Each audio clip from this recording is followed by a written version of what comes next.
Magnificat de François-Henri Soulier aux éditions 10-18. Prologue. Rouge-Neige. Blanche est la campagne et blanc tout l'horizon.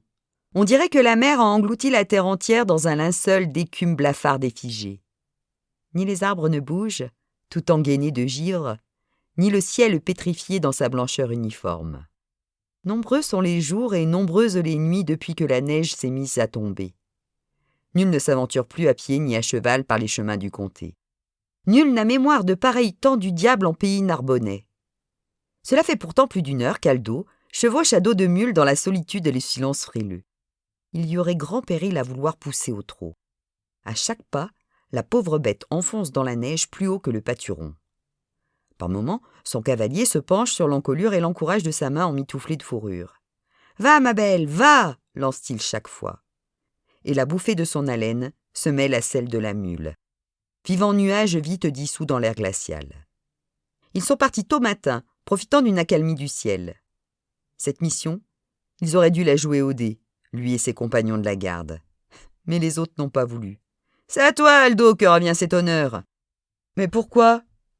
Tu es le plus jeune de nous tous, donc le plus vif et aussi le plus léger. Tu seras d'un moindre poids pour ta monture et plus vite rendu à destination. Le message est urgent, tu le sais. » Il n'a rien trouvé à répondre à de tels arguments. L'aurait-il fait que les autres n'en auraient pas démordu ? Il s'est contenté d'acquiescer. Pour lui montrer leur reconnaissance, les hommes d'armes ont aidé le Jouvenceau à se vêtir contre la froidure. L'un lui a noué une épaisse cape de laine par-dessus son bliot matelassé, l'autre a serré autour de ses mollets 2 belles jambières en cuir de sanglier. Le chef de la garde, Odin Glumson, lui a même remis à titre exceptionnel une paire de gants en peau de chat. Il n'en existe pas de plus chaud. Il devra les rendre au retour. Au moment du départ, les gardes ont pris Aldo dans leurs bras. Ils l'ont serré d'une étreinte virile et lui ont souhaité bonne route. Ainsi paré, il a enfourché la mule sans oublier de glisser dans la fonte de la selle le précieux rouleau d'écorce, fermé à ses 2 bouts par un capuchon de liège. À l'intérieur se trouve le parchemin marqué du sceau de la vicomtesse Ermengarde. C'est une missive qu'elle adresse à son neveu, le baron Émery de Lara, qui séjourne en l'abbaye de Fontfroide. Il paraît que cela ne saurait attendre le dégel. À sa ceinture, Aldo a fixé un coutelas, en cas de malencontre. À son cou pend une outre de vin chaud. Au sortir de la cité, passé la porte de l'eau, il en a bu une large rasade afin de se donner du cœur. Puis il a glissé l'outre entre cape et bliot afin d'en préserver la chaleur. Mais à présent, c'est à peine s'il perçoit encore une vague tiédeur contre son ventre. Or voici que le ciel semble soudain descendre sur la terre. Une nouvelle bourrasque de neige oblige Aldo à rabaisser le bord de son chapeau. Ses cils sont ourlés de givre. D'un revers de gant, il essuie ses paupières.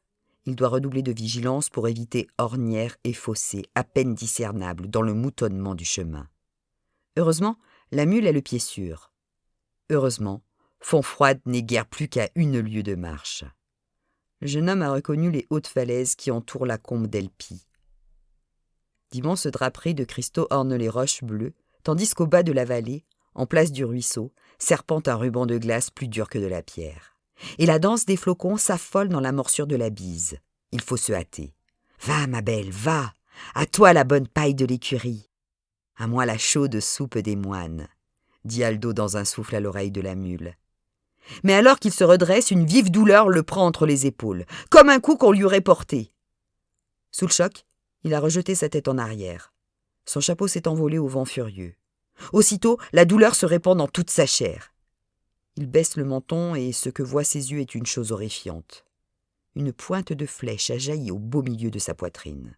Un flot rouge se répand à longs jets sur son bliot, ruisselle sur le flanc de la mule, teint de pourpre le chemin immaculé.